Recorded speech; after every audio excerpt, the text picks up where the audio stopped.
Ya, 1, 2, 3. Kami sekarang ada di mana?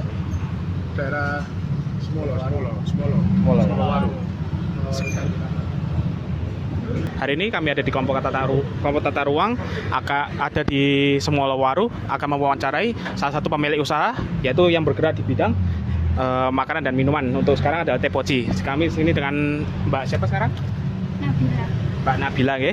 Saya ingin bertanya-tanya tentang beberapa hal terkait ini. Mbak Nabila, sekarang Mbaknya di sini sebagai karyawan atau pemilik, Mbak, ya? Karyawan. Apa? Karyawan. Karyawan, ya. Sudah berapa lama ini usahanya jalan, Mbak? Udah lama sih Mas, sekitar 9 bulan kalau nggak setahun sih. Sekitar setahun gitu ya, Mbak, ya? Setahun Pak. Setahun, ya. Ya setahun. Untuk terkait kayak izin usahanya tuh di sini apa udah izin ke tempat pemilik tanahnya sini atau gimana? Sudah. Seperti Sudah.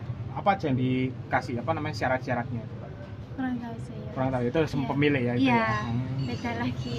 Oh, jadi nggak tahu ya kayak terkait Nggak perizinan tahu. gitu ya.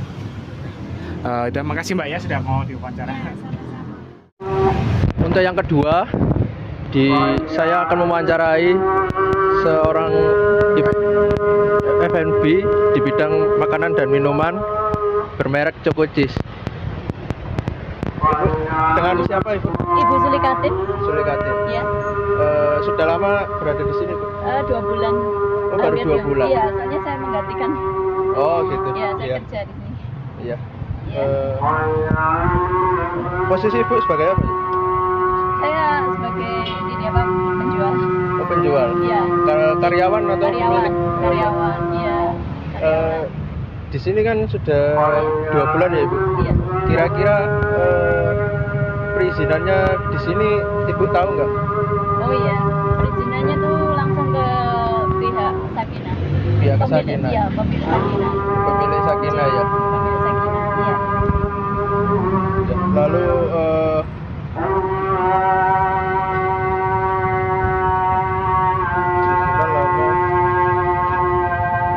bidang usahanya selain minuman, Kalau Iya. saya jual online. oh jual online. Iya, saya jual online pekan Surabaya. Oh gitu. Pekan Surabaya itu pasarnya ASN, pegawai negeri. Oh pegawai negeri. Iya. Iya. Jadi belanjanya itu setiap dapat mau dapat apa TPP itu loh, tunjangan itu. Tapi sekarang kan ASN ini banyak yang ini apa belanjanya itu di PLN sama PDAM, karena sembako itu mereka kan kebanyakan kalau belanja di minimalkan 500.000. Kalau untuk yang apa ini ASN untuk apa kasih itu hanya 500.000 ya. Kalau untuk lurah camat itu 1,5 juta biasanya. Tapi sekarang dibelanjakan ke PLN token kayak gitu. Oh. PDAM. Jadi untuk sembakonya tuh hanya sedikit sekarang. Jadi saya nyambi ini karena saya sendiri harus butuh biaya lebih. Oh iya. Ya, anak Iya. saya banyak soalnya. Iya. Bu. Ya Bu, terima Ya. kasih atas informasinya Ibu ya. Iya. Terima tidak. kasih. Nah, jadi kita sudah mewawancarai 2, yaitu yang pertama satu Tepoci, yang kedua ada Choco Cheese. Nah, 2 perusahaan ini merupakan perusahaan franchise. Nah, kebetulan kita mewawancarai salah satu outlet yang ada di Sakinah. Maka dari itu kita akan menelaah perusahaan ini melalui perizinannya yang akan dijelaskan oleh rekan saya. Baik, yang pertama saya akan membahas tentang UMKM Tepoci yang sudah kami wawancarai sebelumnya. Prosedur pengurusan izin usaha yang pertama yaitu pendaftaran NIB melalui OSS. Pelaku usaha mendaftar melalui sistem OSS dengan mengisi formulir yang tersedia secara online. Setelah semua data terverifikasi, NIB akan diterbitkan. Proses ini memastikan bahwa Tepoci dihasilkan dari usaha yang legal dan terdaftar di Indonesia. Kemudian yang kedua tentang pengurusan IUMK. Mengisi formulir permohonan di kantor Dinas Koperasi dan UMKM setempat. Kemudian melampirkan fotokopi KTP, surat pengantar dari kelurahan, dan dokumen pendukung lainnya. Proses ini memastikan bahwa usaha Tepoci diakui sebagai usaha mikro atau kecil dan memenuhi persyaratan yang ditetapkan. Kemudian yang ketiga terkait pengurusan SIUP. Terkait ini mengisi formulir permohonan di Dinas Perdagangan setempat, kemudian melampirkan NIB, fotokopi KTP, dan dokumen pendukung lainnya. Proses ini memastikan bahwa usaha Tepoci diakui secara resmi oleh pemerintah dan memiliki izin untuk beroperasi. Kemudian yang keempat, terkait pengurusan IMB, mengajukan permohonan IMB di DPM PTSP dengan melampirkan rencana bangunan dan dokumen pendukung lainnya. Proses ini memastikan bahwa tempat usaha Tepoci dibangun sesuai dengan ketentuan peraturan yang berlaku. Kemudian yang kelima, pengurusan izin lingkungan. Mengajukan permohonan AMDAL atau UKL-UPL di Dinas Lingkungan Hidup dengan melampirkan dokumen teknis mengenai dampak lingkungan usaha. Proses ini memastikan bahwa usaha Tepoci tidak merusak lingkungan sekitar. Kemudian yang terakhir atau keenam, pengurusan SPP IRT. Mengajukan permohonan di Dinas Kesehatan dengan melampirkan sampel produk, label produk, dan mengikuti pelatihan keamanan pangan. Proses ini memastikan bahwa Tepoci yang dihasilkan aman untuk dikonsumsi. Kemudian akan dilanjutkan oleh rekan saya. Pendaftaran NIB melalui OSS.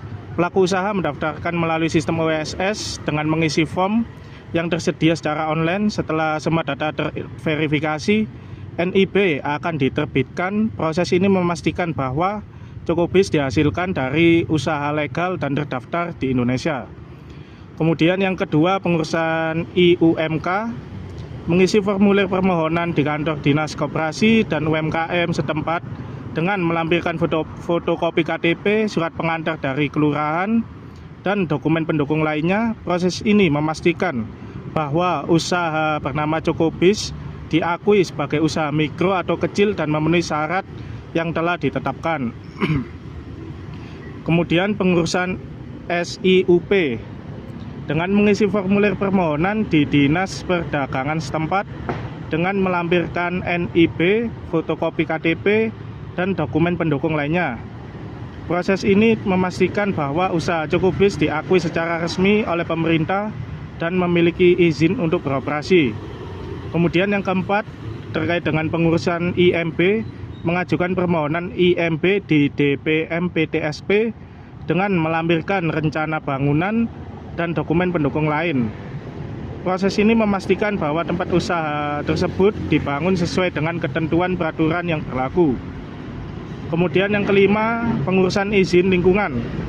Mengajukan permohonan AMDAL atau UKL-UPL di Dinas Lingkungan Hidup dengan melampirkan dokumen teknis mengenai dampak lingkungan usaha. Proses ini memastikan bahwa usaha Cokobis tidak merusak lingkungan sekitar. Kemudian yang keenam, pengurusan SPP IRT. Dengan mengajukan permohonan di Dinas Kesehatan dengan melampirkan sampel produk, label produk, dan mengikuti pelatihan keamanan pangan. Proses ini memastikan bahwa merek tersebut yang dihasilkan aman dikonsumsi.